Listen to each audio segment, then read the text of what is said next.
Okay, wonderful. And I'm Wendy Troxel with the NACADA Center for Research and at Kansas State, part of the NACADA Executive Office and part of the data team here as well.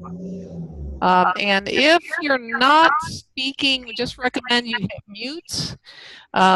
You can always unmute at any time, but we're getting a little echo from somebody's speaker.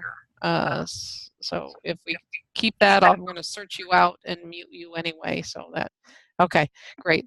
I think it was you, Kim. I think it was your speaker, but it may not be. But at any moment, hit unmute and mute and jump in and ask questions. Susan. Hi, I'm Susan Campbell. I'm one of the co-project managers for the Excellence in Academic Advising process. Excited that everyone can join us, and as Wendy indicated, you're getting a sense for the range of the institutions represented in this project, and it just gets more exciting every day. So thank you. Great. And Jane. Hi, everyone. I'll say almost everything that Susan had to say, except that my name is not Susan Campbell. It is Jane Drake, and I am the co-manager with Susan on the EAA project, and happy to be able to join you today on what is a project that will transform not only your institution for the better in terms of student success, but institutions around the country. Thanks, Jane. And Rob? Hello, this is Rob Rudiger. I'm with the Gardner Institute, and I'm the Director of Technology, Informatics, and Data Security. Been here for about 8 or 9 years. We've built the platform that this runs off of, and Wendy and I have been working to get what we term the EAA inventory ready, and that is a set of data reports that will come out based on this data template that you folks will receive later this week, I hope.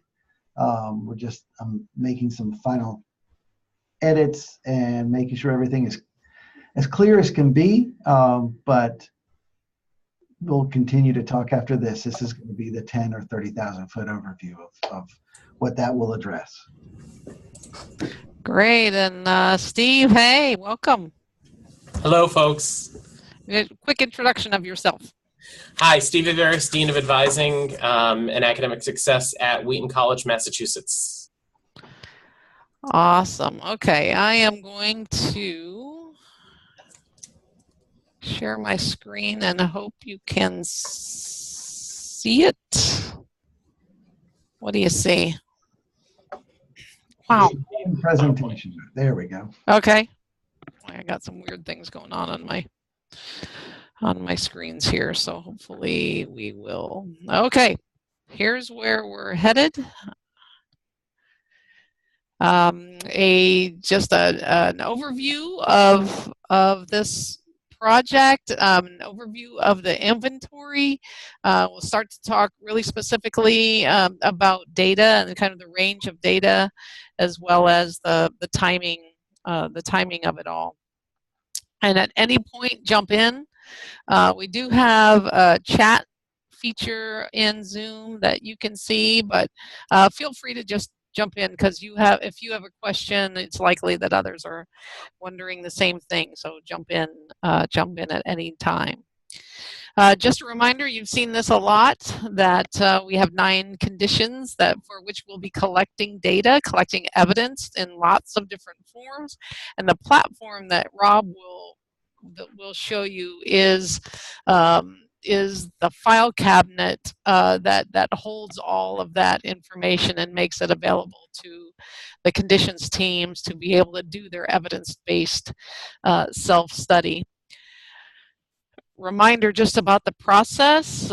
You folks who are involved with the data inventory and the data downloads really have the front end heavy lifting, because the data need to be in there to be able to be churned into tables that the conditions teams will be able to use, and Rob will talk more about that in a little bit. But thanks for joining us pretty quickly here this month, so that we could help give you some idea of how to budget your very precious time toward this project.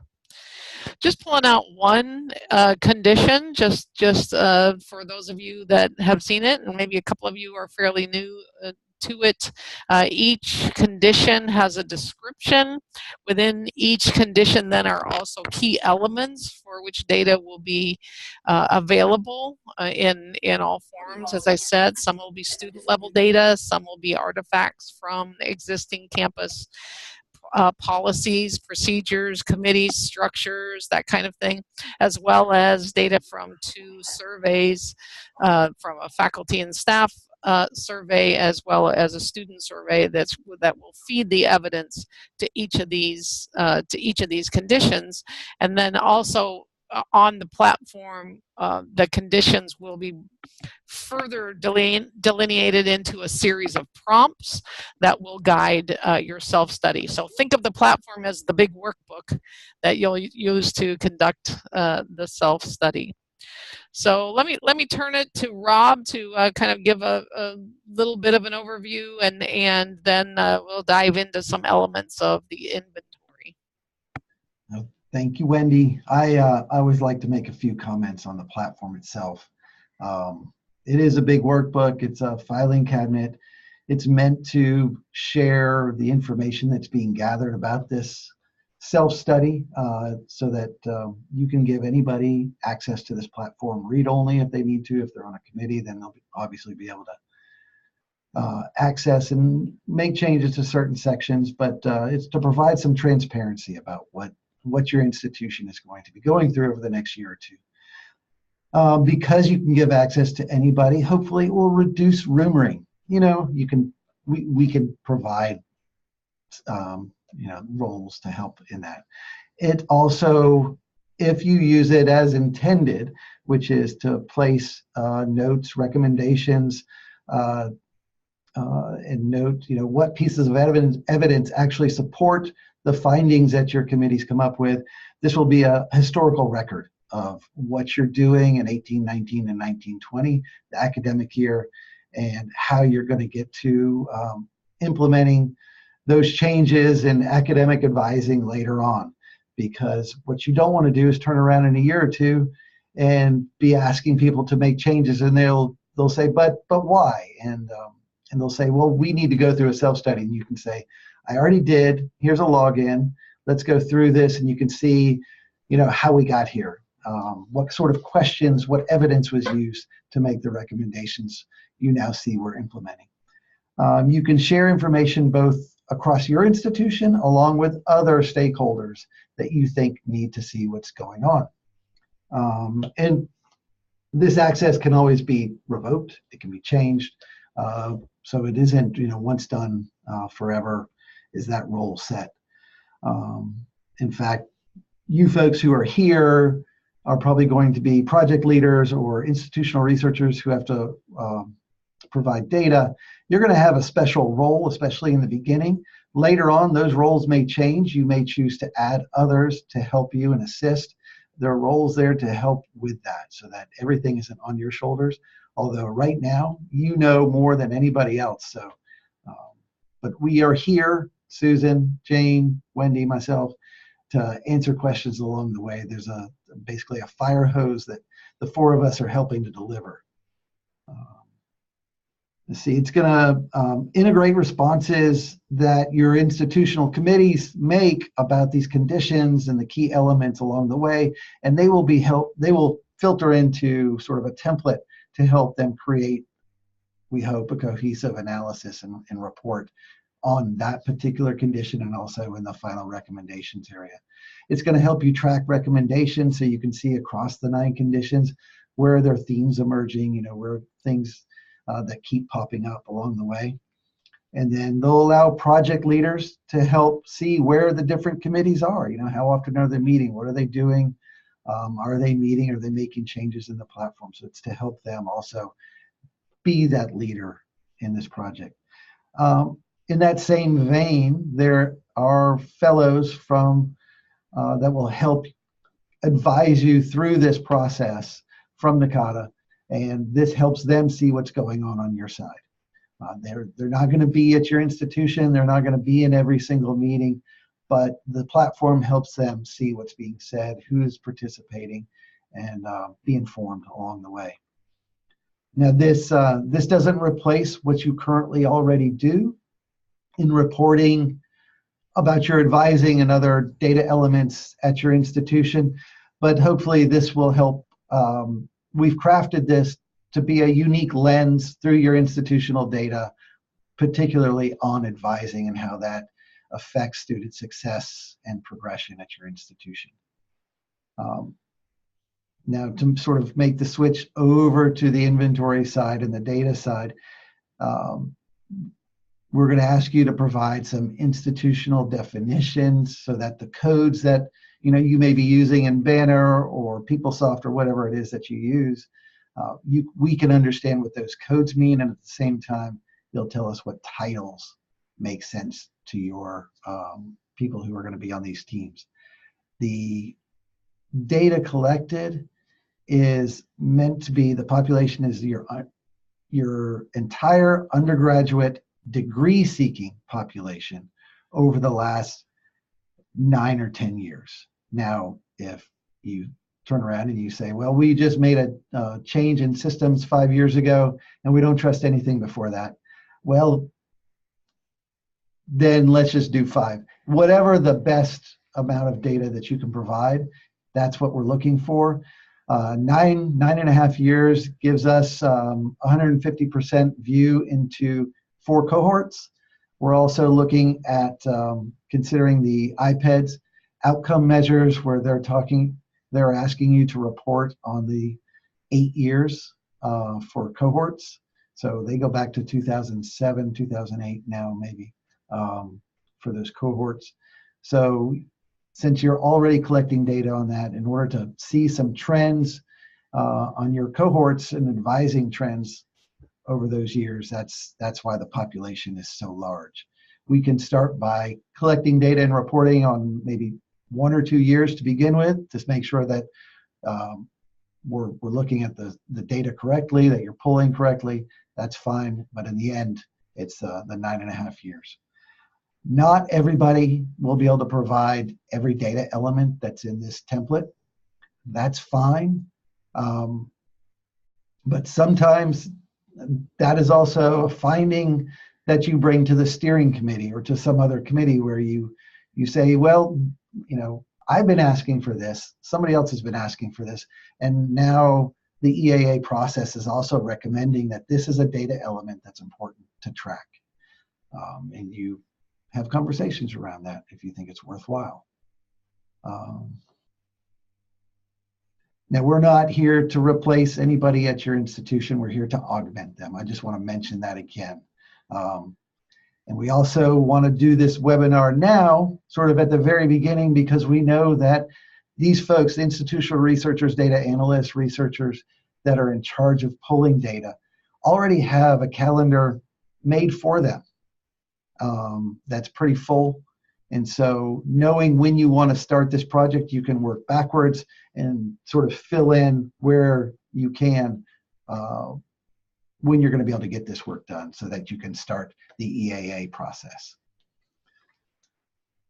Okay, so 2 things. One of them is not on here, but the data templates are held together with some codes so we can follow your students, the student level data, through those 9.5 academic years by both the academic year and the term codes, and also an all-important what we term the GSID. It's the Gardner Student ID. It's a unique 10-character student identifier generated by your institution, and you keep the key at your institution. Nobody at the Gardner Institute, nobody at the at NACADA and your assigned fellow, nobody needs to know how you got that GSID. That's kept to you.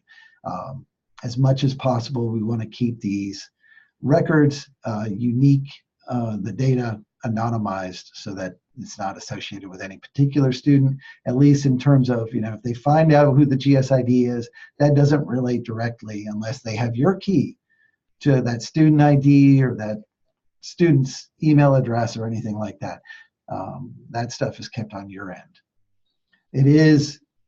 There's a lot of data in there that can be considered personally identifiable, just because we need to know grades and courses and who are they assigned to as far as advisors. So there's some information in there like that, but when it comes to student identifier, we want to make sure that's unique and anonymized so that you can provide information about that same student across academic years and terms, but it's also just unique to this project. So the next things are some grade equivalencies. And for that, we have A through F plus P's and I's, so that you can define for our system what those grades will be in your data set. Not everybody uses an A to represent an A. A lot of times people do, but we have run into definitely institutions that have not, so we need to make sure we have a translation table so the system can properly identify and know when a student has succeeded through a course because they earned an A or B or a C. We'll also ask for instructor designations, and by that we don't mean, Rob Rodier is the instructor for this course. What we need to know is that Rob Rodier is an adjunct, whereas Wendy Troxel is a full-time tenured faculty. So you'll define instructor designations in that sense. Advising structures, advising types, and advising program advising structures and types are also things that you'll define. And again, we're not asking you to tell us that Susan Campbell is an instructor, but what is she a faculty instructor, or is she a professional advisor? And then in that same table, you'll also tell us that Susan is, the big bear on campus. And that's what you call the professional advisor, whereas Rob was reaching for something. And then, so if you have different instructor types, you'll just give us the titles that make sense to the task force that's going to be looking at this data. Yeah. These are advisor types. So on your campus, are there faculty advisors somewhere? Are there primary role advisors? Are there peer advisors? Do you call them student success coaches? And is that the same as what we would call a primary role advisor at another place? Do you have graduate students who advise in some way? So the advisor types are those designations, not the humans attached to them.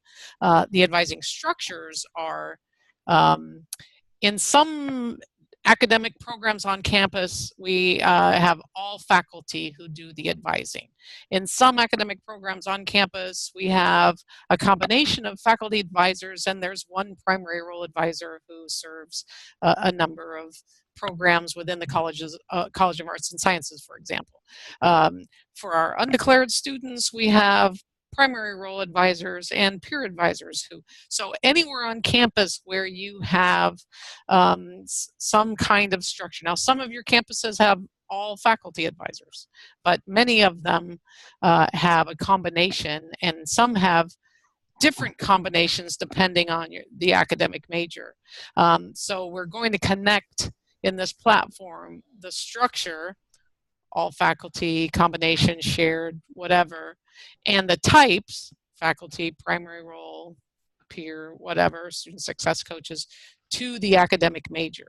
And this is a unique way that this project is going to, we think, in a pretty innovative way, be able to, if we're going to attach academic advising to student success, then we have to attach academic advisor types and structures to student level data and aggregate level trends. So in this way, again, we don't get student name, but we get student types. We don't get advisor names, but we get advisor types. And in this way, we can start to see the trends across the platform and areas to pay attention to. Pretty exciting and a pretty amazing platform that Rob and his team have developed. Okay. All right, thanks, Wendy. There's a section where we talk about student classification by default. That is going to be first year, sophomore, juniors, and seniors. They're cut off by credit hours earned, which is 30, 60, and 90. And you will just edit that as it makes it, to match whatever you use at your institution. Aid programs, that's financial aid associated with students per term. Residence locations, where if they stay at your campus, where are they staying? Then there's another table, success and persistence programs, which will be what programs do you have there to help your students succeed, and are there advisors or advising programs that are also attached to that? So you're going to list the codes for the programs, the advising, if there's an advising or advisor attached to that, that will also be listed, and then the sort of the title. And then any athletic teams that you have at your institution, along with the code that will be used in the data set where you assign or associate students per term with an athletic team. Yeah, I would just add, there's a question about will advising instructor types be linked to students based on enrollment years? In a way, because they'll be attached they'll be linked by zip code to the student record, and by academic major, and then that will follow the students as they move. We're gonna capture beginning and end SIPs for semester. So one of the first times we're able to really look also not only at transfer students, but students who change majors throughout a program. And so if your second question was about structure changes, so if you have, if the biology department used all faculty advisors until about 3 years ago, and now they've got a primary role advisor or two, there will be a place for that note to be made as well. Stephanie, let me know if I didn't answer that one according to your question.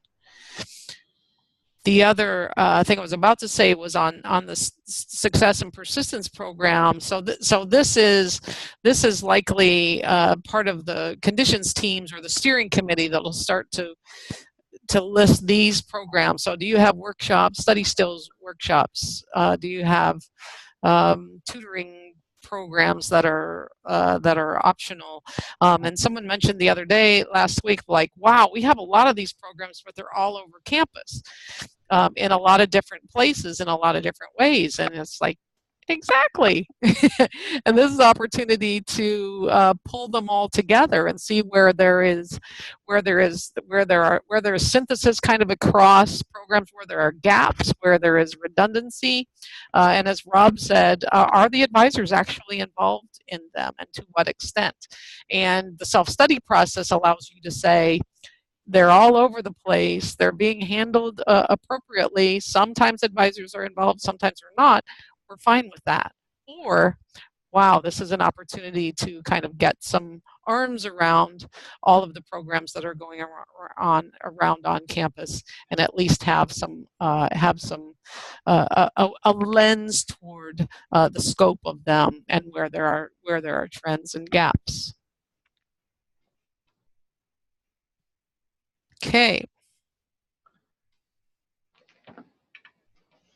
All right, in that institutional definition area, this slide is just for those folks who are in charge of getting that data up there.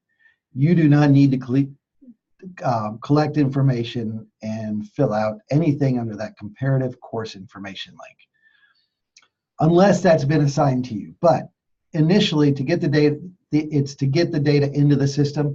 The comparative course information happens later, once there's data in the system. We're just trying to collect information on such things as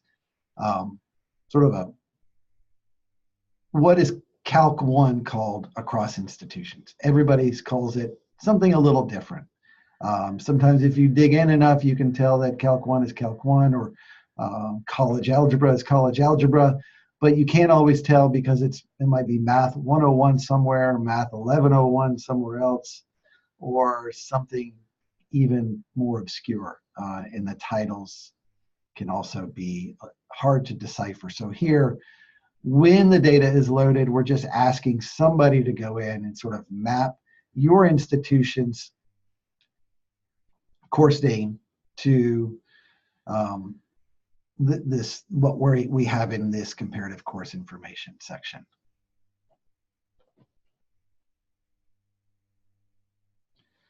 Here's an example of how we ask you to provide information about your term codes for an academic year. So each academic year, you're going to go through and just make sure we know what the code is. If it's Banner, you'll provide like that 6-character code or whatever you use at your institution, along with the start and the end date for that. The name is, what does your institution call that? So the IR person may usually refer to, and others who are used to seeing the data, may always refer to summer, fall, and spring as 2018 FA01 or something like that. But most people on your campus may refer to summer, fall, and spring as summer, fall, and spring. So use the name section to put that friendlier title to that term.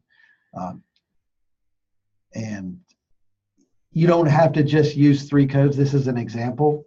Use what's appropriate for your institution. This is the grade table. So for each of these sections, you'll just provide what matches your grade. So you may have A's, A minuses, A pluses. If they all map sort of to an A section, make sure you put that in the A table, comma delimited, A minus, A plus, if that's what shows up as a final grade for students.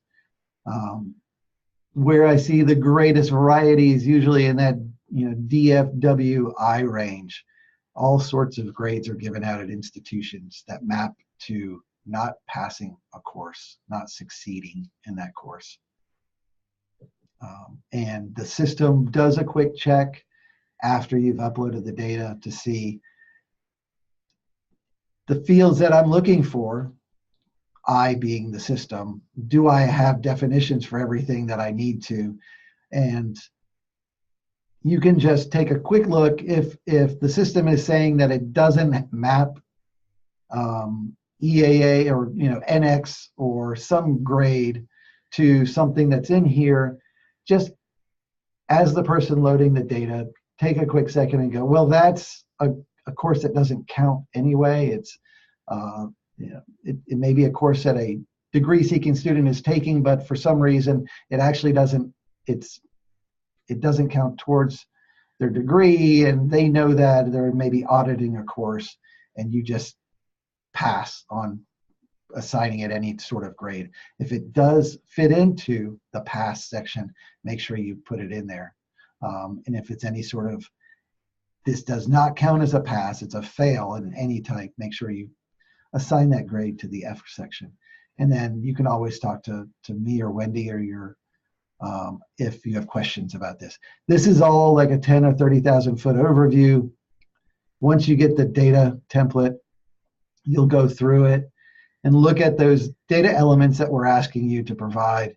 And I usually like to say, add an extra column or two. One is you'll use this column or this data field in your system to map to ours that we're asking for here. And then maybe at the next cell over, you'll have questions that you may want to address and ask Wendy or myself later on. Rob, how about lab courses that are 0 credit? It depends on. They're usually connected to a course that has credit, aren't they? Yeah, they're usually connected. So I would say include it, but it depends on how it all is going to wash out here. Sometimes they're just not included or they're wrapped into it because we have a table that sort of shows the top 25 high failure rate courses. If there's no grade, that isn't going to fall into there. So just so I don't think it'll matter. I would say include them unless you have a good reason not to. Great.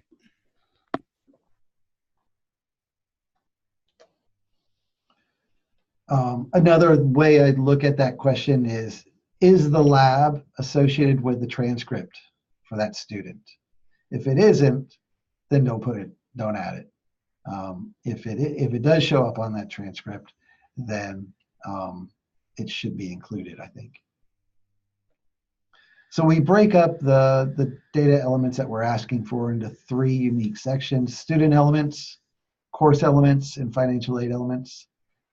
Each of these has the GSID for the students, the term code, and the academic year. And those 3 fields will hold together the student level data and tie it all up. So while the data folks, the institutional research, data researchers, data analysts are pulling this data along with their colleagues probably in the financial aid office or the registrar, there's plenty to do by the rest of the steering committee and project staff members. The data that you're providing automatically will generate tables for A2 through G. That was just on the screen. But the rest of the tables, H through J or M, are Yeah, sorry. are data tables that are filled out by the folks on the steering committee. So the teams are working, in parallel. They don't have to work in a linear fashion. And that way, when it's all done, all completed, and especially those tables that are completed by the steering committee, they can continue to be worked on throughout the process. The conditions committees may add to that later on, or you may want to make changes later on to some of that information. But the data set is set once that's in there.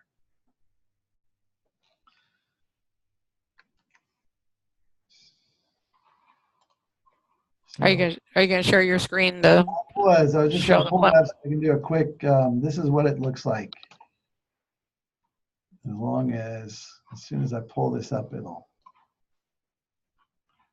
So right now, this is what you would see if we turned on your platform. Users and roles, this is how you'll add your colleagues and friends to help you out in this process. We were just looking at this institutional definitions area. So we have the terms.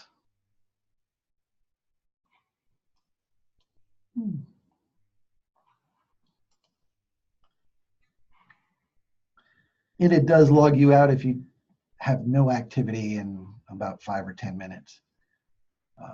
So this is what we were looking at. Now in my example here, I had fall, spring, a Maymester, and summer. I have my codes.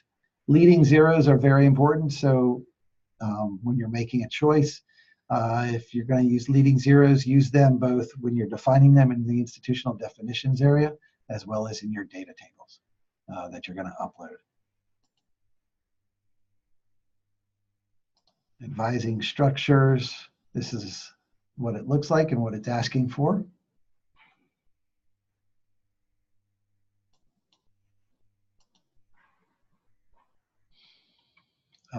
Now some of these aid programs. In this section here, in the institutional definitions area, we're asking you, both in, this is the aid programs, I'm going to go to student persistence programs. This is where you're going to provide data in the data tables. So the IR folks can upload. You may have plenty of other programs that the data, you can provide data in another table, but it can't be uploaded on a student level. So that's sort of the differentiation here.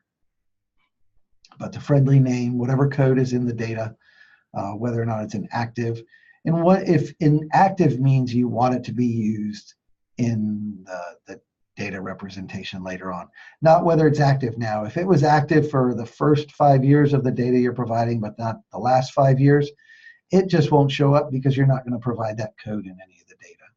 And then you'll tell us whether or not an advisor was involved.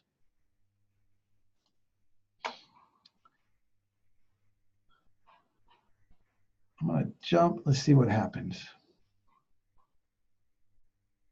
Yeah, so let's see.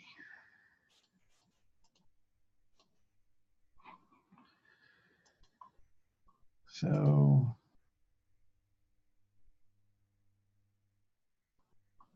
I was just there.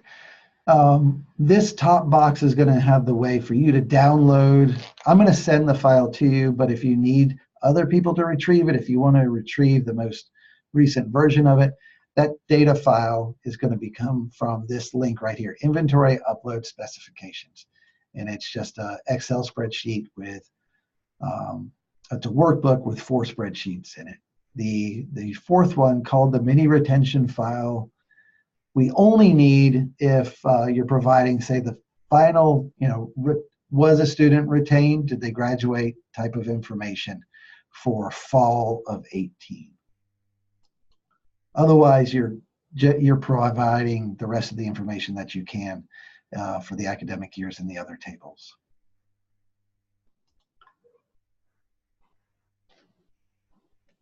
I think that's it for now.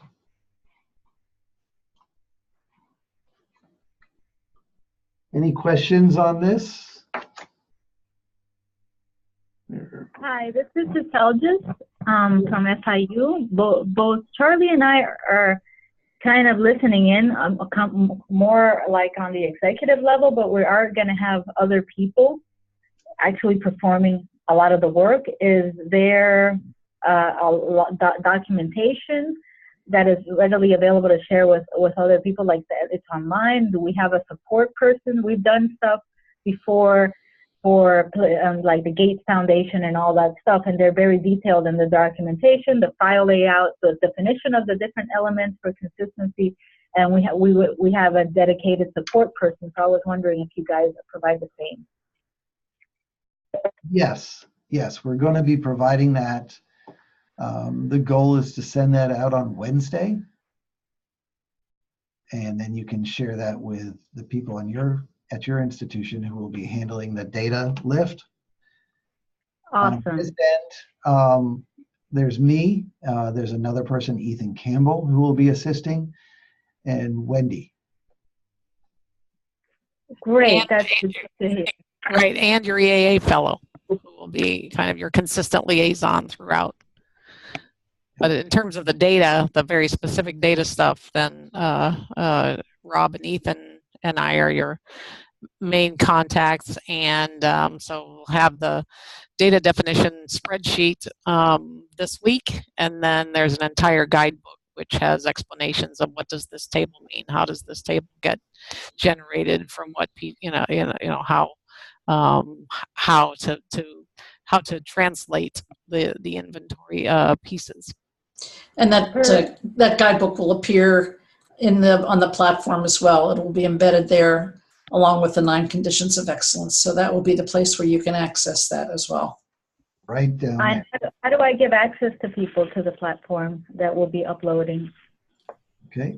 Do I have to access you guys, or is there a way that you can add it? Whoever submitted the application right now will have access when we open up the platform. They'll go into this users and roles section, and they can, in this case, there's a test role in here. You can add a user, and then you would just give them the role. It's not here, but either as a liaison if they're going to be a co-project leader with you, or the role of institutional researcher / data personnel if, for now, they're just going to be involved with doing the data lift. Okay, perfect. Thanks. It looks like you guys thought of everything. Well, you all are pilot members, so there's likely something we haven't, and so point that out if we haven't. But this is really based on a lot of work that the Gardner Institute has done through their Gateways to Completion program, their Foundations of Excellence program, their Retention Performance Management program. So they have a lot of experience with this platform platform, and we're borrowing a lot of that for the EAA project, which is wonderful that we didn't have to start from scratch and are taking advantage of this partnership and the great work that they've done in the past. And let me just add as a footnote here, your access to the platform, all of the features of the platform, including the guidebook and the conditions and so on, will be open and available to you once your institution returns the signed contract.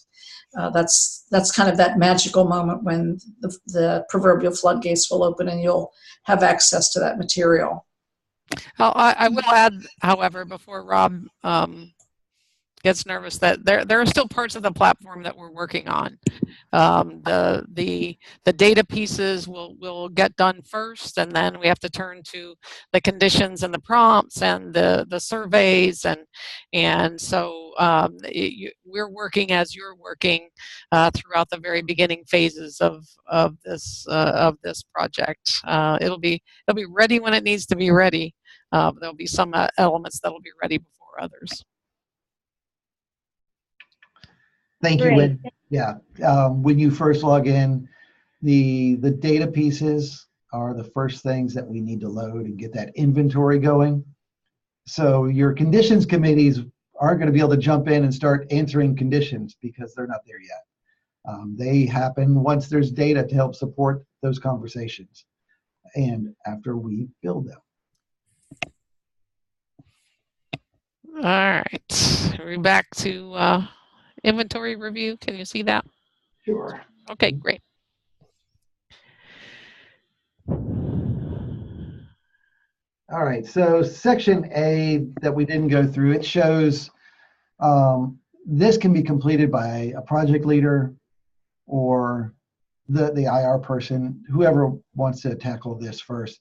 And we just ask for things like your name, the type of institution, and all of that. Inside this section A1, we're also asked for some information about the type of information systems that you use. This helps us connect institutional researchers or whoever's pulling the data with others. If we know that they're using the same systems, we don't just hand out names and contacts without first connecting with you and saying, hey, do you mind if since you did this successfully, may I share your name and connect you with somebody else who is also using a similar system and would like to talk to somebody who's done it successfully. If I call you and ask you that and you're like, no, thank you, then your name will never be seen by anybody else. And also just in terms of building this platform, if we see a lot of people using the same thing, it helps us sort of direct resources. If everybody uses the same flavor of banner, then maybe we'll just sort of build towards a particular flavor of banner. But at this time, we have a lot of different systems being used by 150, 100 institutions that are on the platform. And right now, what makes sense to us is just asking for the data in a CSV that is sort of platform agnostic. Is this a place too, Rob, to add shadow systems? If there are, a College of Arts and Sciences that has their own little advising platform, for example? Shadow systems, do they make you twitch? When you have to have 3, 4, 5 different screens open to meet with a student? Yeah. Those are definitely things that can be brought into here, and everybody can see that. So consider this a good place, and I'm going to make note of that, though. Mm-hmm.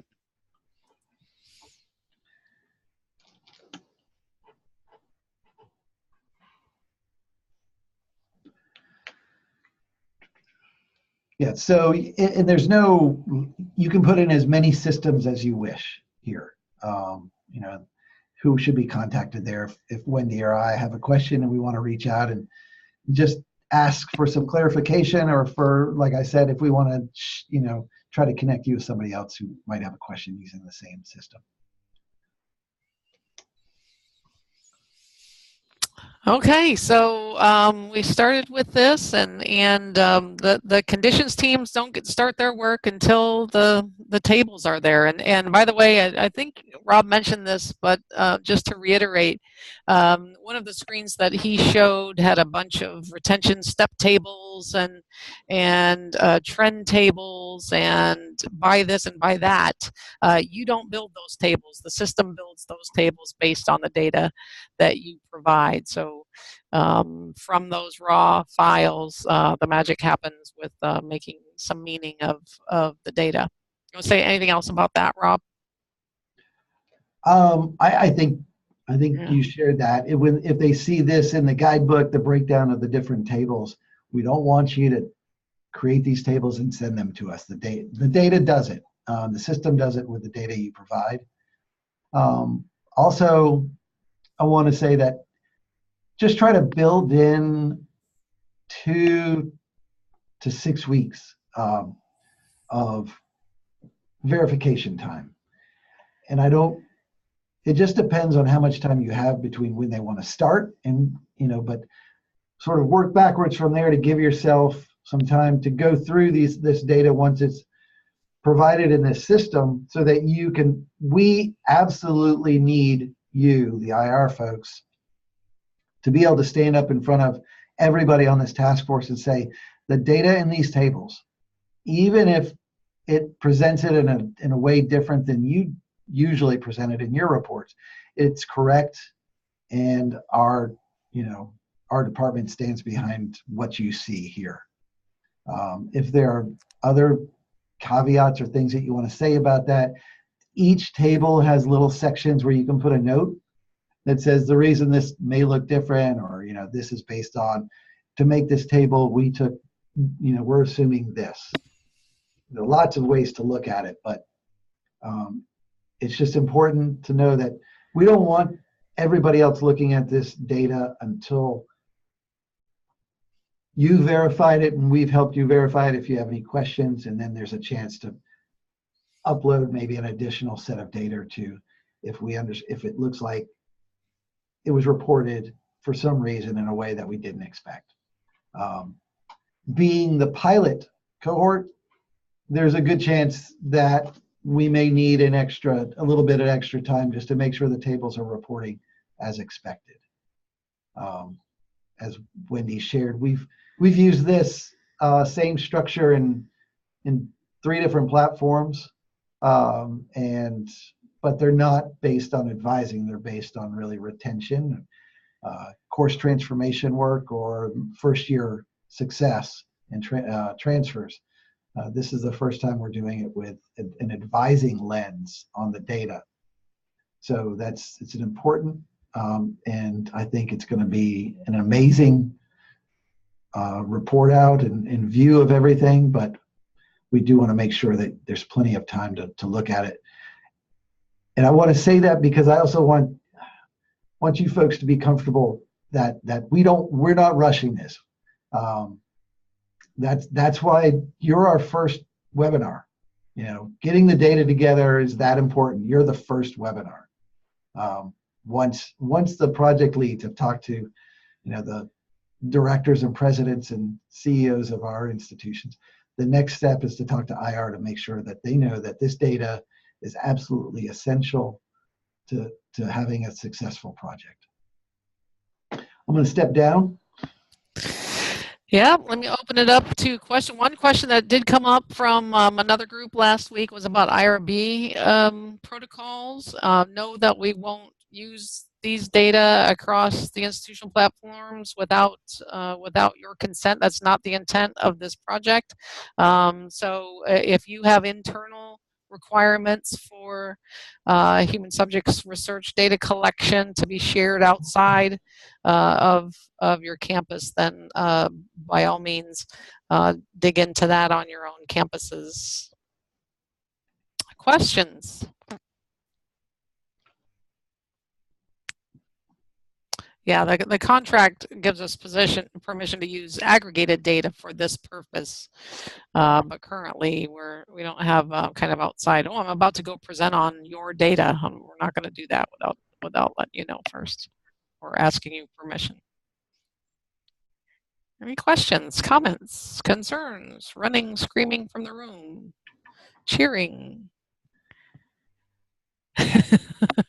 I got to say one more thing. Sure.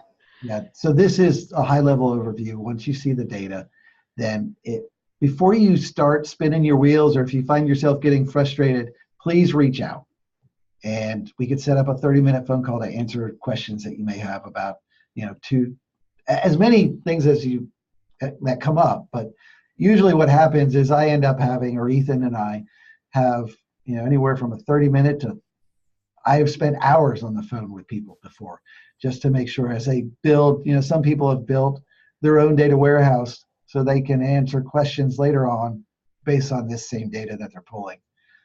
So as much time as you want to spend with this, we're here for you. I have a timeline question kind of on that same note. So you said to build in 2 to 6 weeks for verification of the data. So does that mean that however long it takes us to answer these, to set up our codes and everything in this platform and also upload whatever data tables that we need to do, then we need 2 to 6 weeks after that before the subcommittees start working at all? Is that what that's what I'm saying, yeah. That way there's time for you and I, or Wendy and you, to sort of look at the data tables and say they make sense, or for you to come back and say, Rob, why am I missing 10,000 students in this term? And I can go, that's a good question. That's a lot of students. But I've spent time with large institutions that are going, why am I missing 3 students in summer of 2007?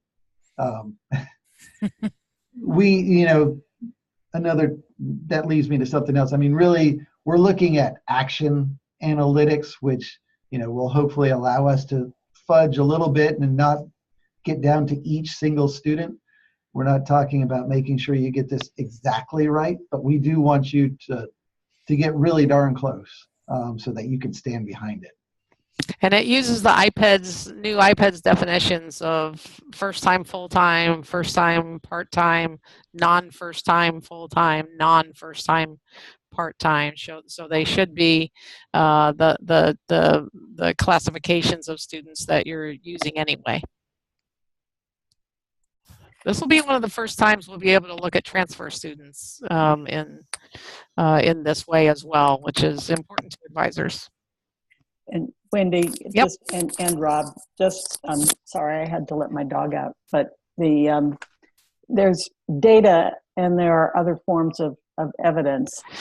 So the conditions committees can actually meet and start identifying sources of evidence. Maybe it's reports, maybe it's assessments of current programs related to advising. So there's an awful lot that they can do to get the lay of the land and the context before they even look at numbers. Yeah, the collection of artifacts, that's a good point, Susan. So mission statements, advising syllabi, if there are such things, assessments from some of those persistence and retention success programs that you might have done. If you've collected for accreditation purposes recently or upcoming, that all can play a part.